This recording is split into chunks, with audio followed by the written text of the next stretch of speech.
This is Frank Islam, Chairman and CEO of FY Investment Group, and your host of Washington Calling, where we interview leading voices from business and politics and explore topics that impact you, the viewer.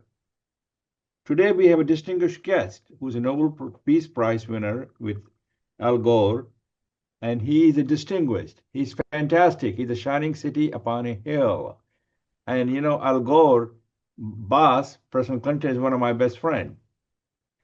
Mohan Munasinghe is a world-class Sri Lanka Nobel Prize co-winner. Professor Mohan Munasinghe was educated at Royal College, undergraduate of the engineering faculty at Peradeniya University. He passed his BA honors and MA degree in engineering from Cambridge. He has also obtained a professional degree in electrical engineering from Massachusetts Institute of Technology, which is MIT. In 2019, the President of Sri Lanka awarded him the highest national honor for his highly contribution to Sri Lanka and the world.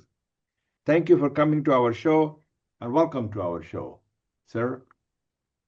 You are a distinguished guest. Thank you very much indeed for your very generous introduction.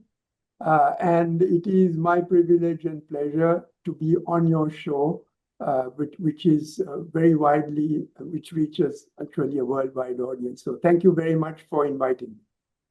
So you shared the 2007 Nobel Prize with former U.S. Vice President Al Gore, and whose boss, President Clinton, is one of my best friends, with the Intergovernmental Panel on Climate Change. The only Sri Lanka to have shared in a Nobel Prize 18 years later. Has your work been worth in terms of the current climate crisis? Well, I would say let's start with the Nobel Peace Prize. It was unexpected but gratifying. My first reaction was, why us, since there are so many others who are just as deserving. It certainly enhanced my global profile and granted me a platform to share my views on sustainable development, climate change, and peace. However, it was a challenge to simplify these complex ideas to reach a wider audience, since this was a departure from the technical speeches which I normally give. Also, post-Nobel activities consumed a lot of my time, and I had to neglect my own intellectual development while spending too much time on media interviews and public speeches. But basically, I have learned to balance my time more sustainably and productively among research, public appearances, travel, family, and social life. And it's been worth it. I think I balance three elements in the domain of the mind, the domain of the body, health, and then social and family life for friends and community.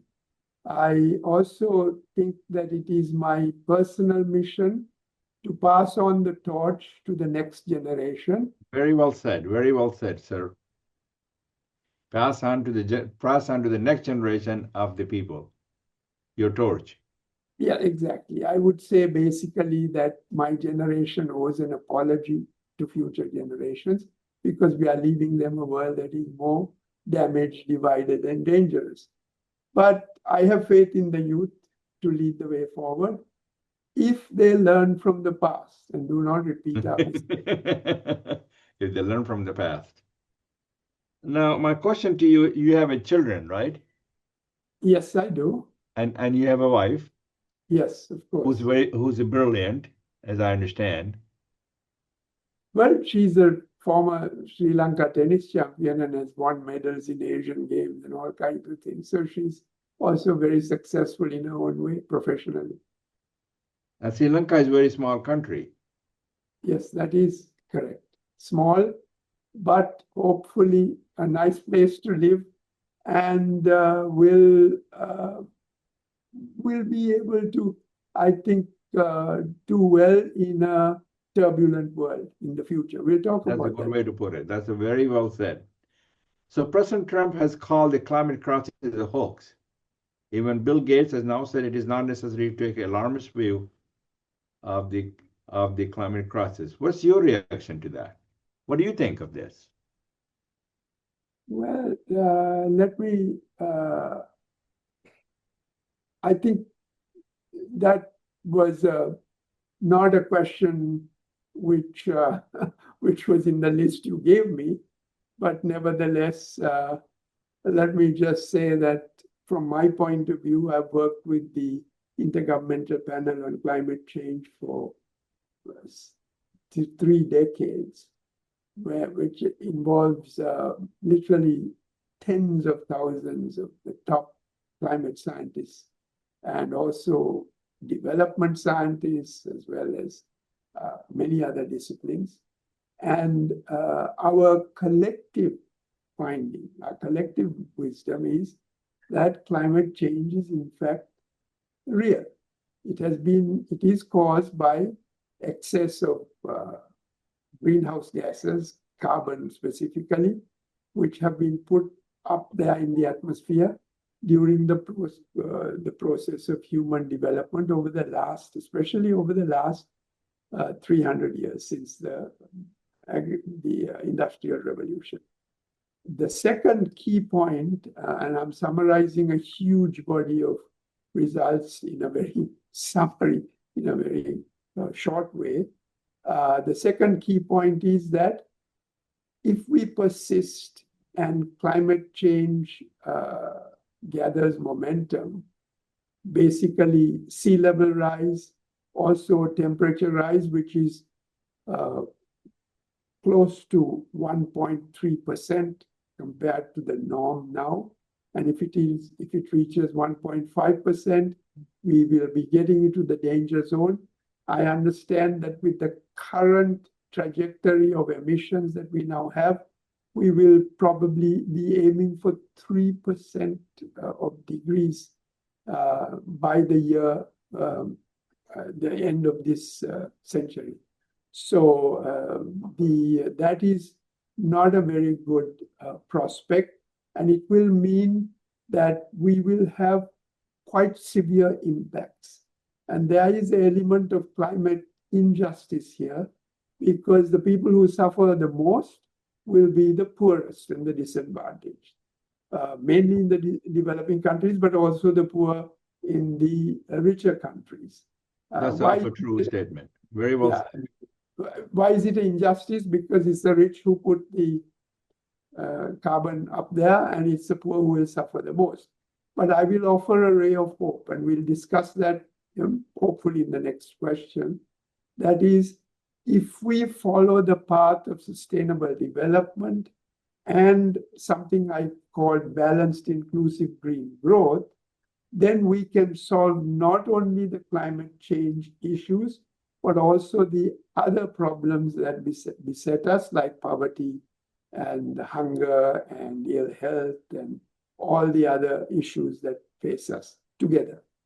You're an engineer as well as economist, and you went to MIT, as I understand.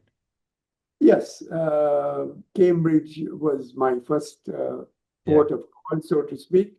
That's where I did my engineering. MIT was more into physics, and then I went to McGill and Concordia, where I... Concordia, that's in Ottawa. That's in Ottawa.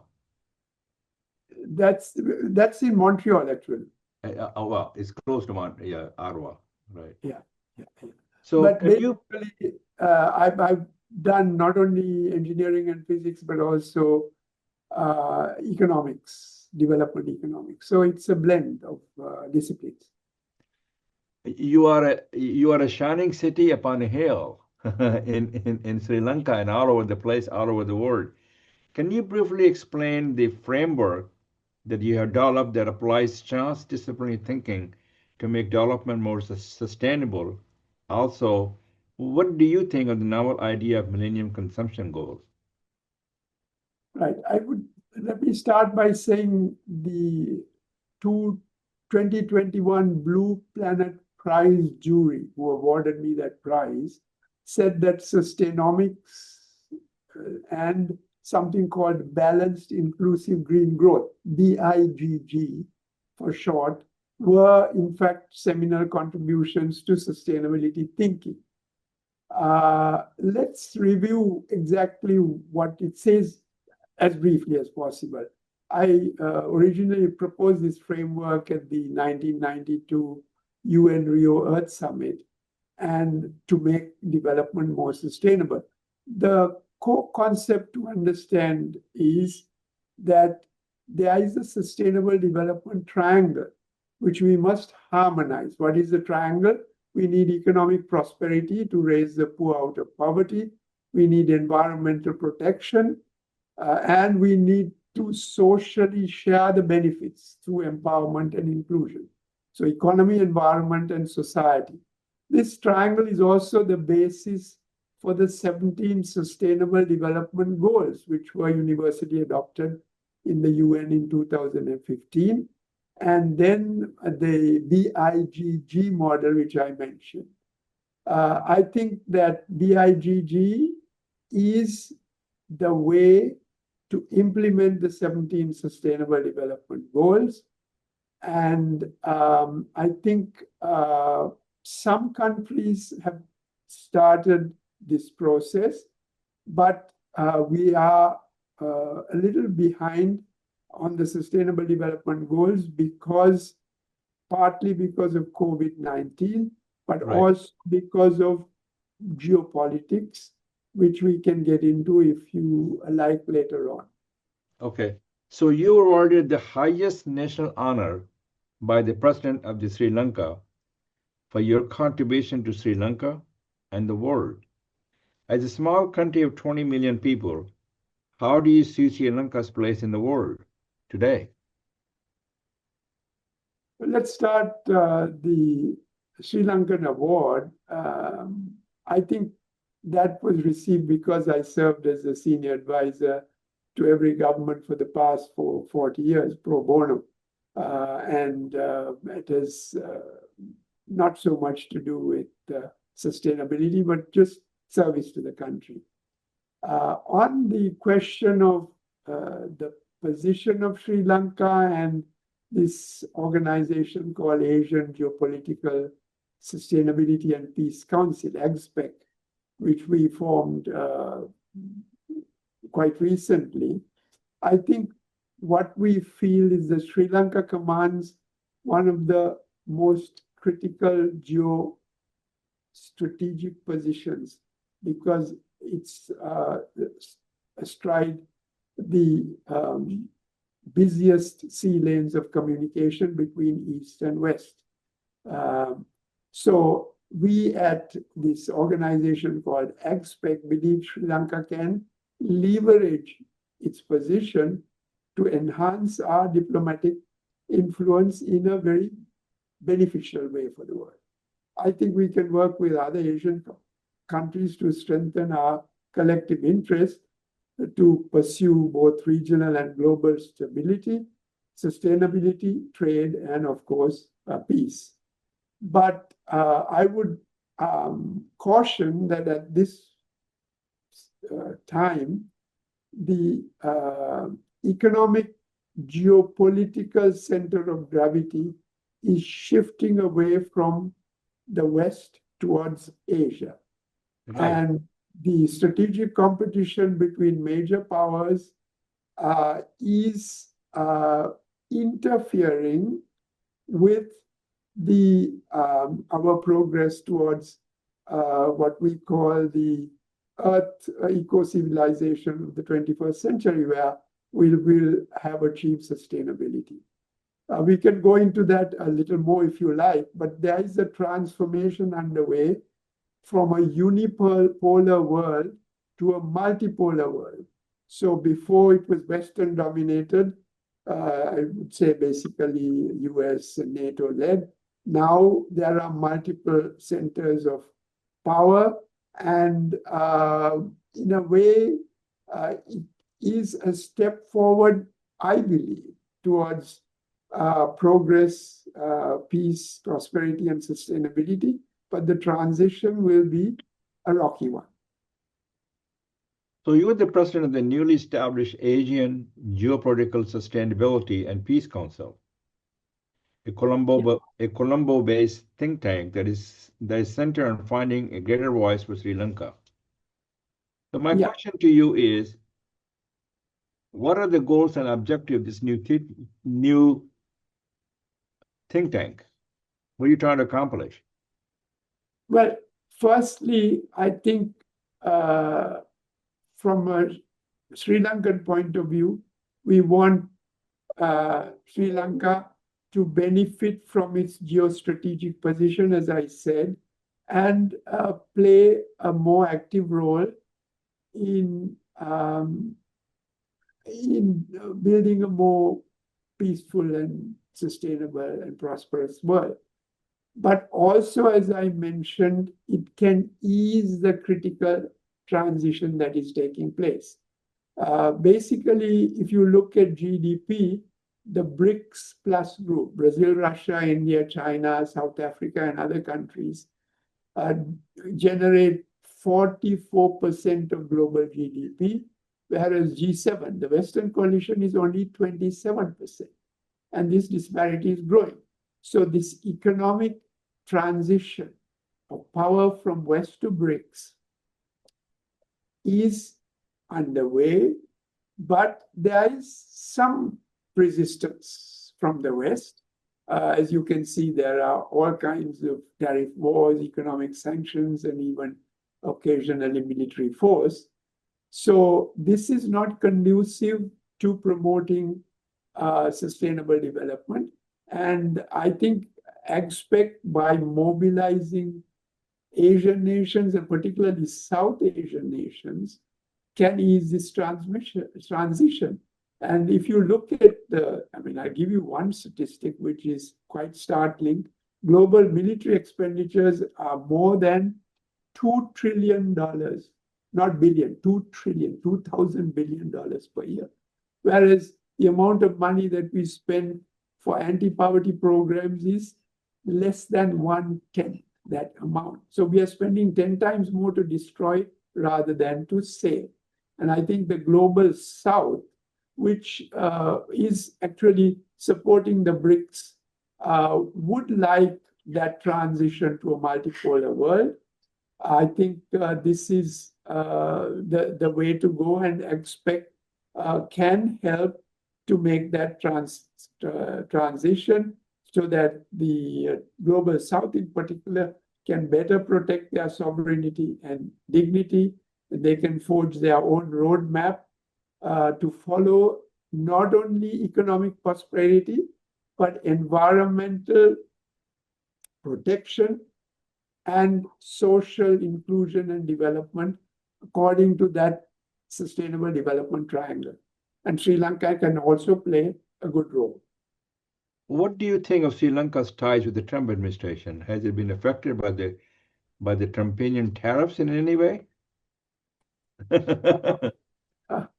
Well, let me hedge my answer a little bit here, because I am not privy to the discussions between government and between governments, other than reading what you read in the newspapers about negotiations on tariff levels.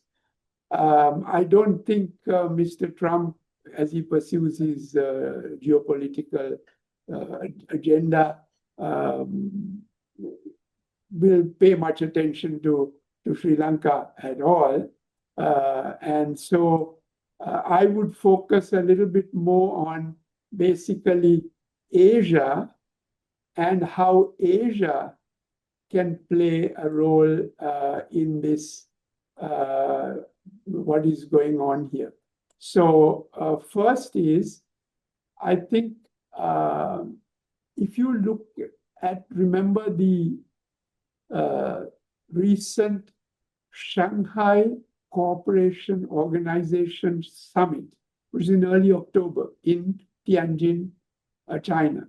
There was a photograph of Prime Minister Modi of India, President Xi of China, and President Putin of Russia, talking cordially and enthusiastically. And they reached some important agreements. Now, this is Asia working together, and they will have a very big role in the world that is emerging. I would say that last 2 weeks later, after this SCO summit, I attended a scientific summit as a follow-up meeting, also in Tianjin, and we discussed some technological and other cooperative mechanisms. There were 400 or more participants, senior decision makers from government, international organizations, world-renowned scientists, including Nobel laureates, and also business and other leaders. And we were all talking about how Asia in particular, but the whole world can cooperate to go forward. Now, another personal anecdote that I can mention, that in late September, in Mumbai, India, I met Governor Phil Murphy of New Jersey, leading a US delegation to a high-level US-India business. You're talking about the governor of New Jersey? Yes. I do know him, personally. Yeah, we had a cordial discussion on leveraging business and trade between US and South Asia. That's also true. Okay, to promote global sustainability and peace. So I must tell you, Governor Murphy is a leading Democratic contender for the 2028 US presidential election, and clearly set out an alternative, cooperative US global geopolitical strategy that is in sharp contrast to the confrontational tariff and trade policies pursued by President Trump. So I would say I'm a little more hopeful seeing these developments that have happened recently in Asia, that we might actually have in a few years move to a better, more peaceful, prosperous, and sustainable world. That's my own feeling. I don't know where Sri Lanka will stand, but I hope that we will be an honest broker, a bridge builder. That's a good way to put it. That's a good way to. So that's our show. Until next time, this is Frank Islam of FI Investment Group, wishing you a great week. And thank you very much. And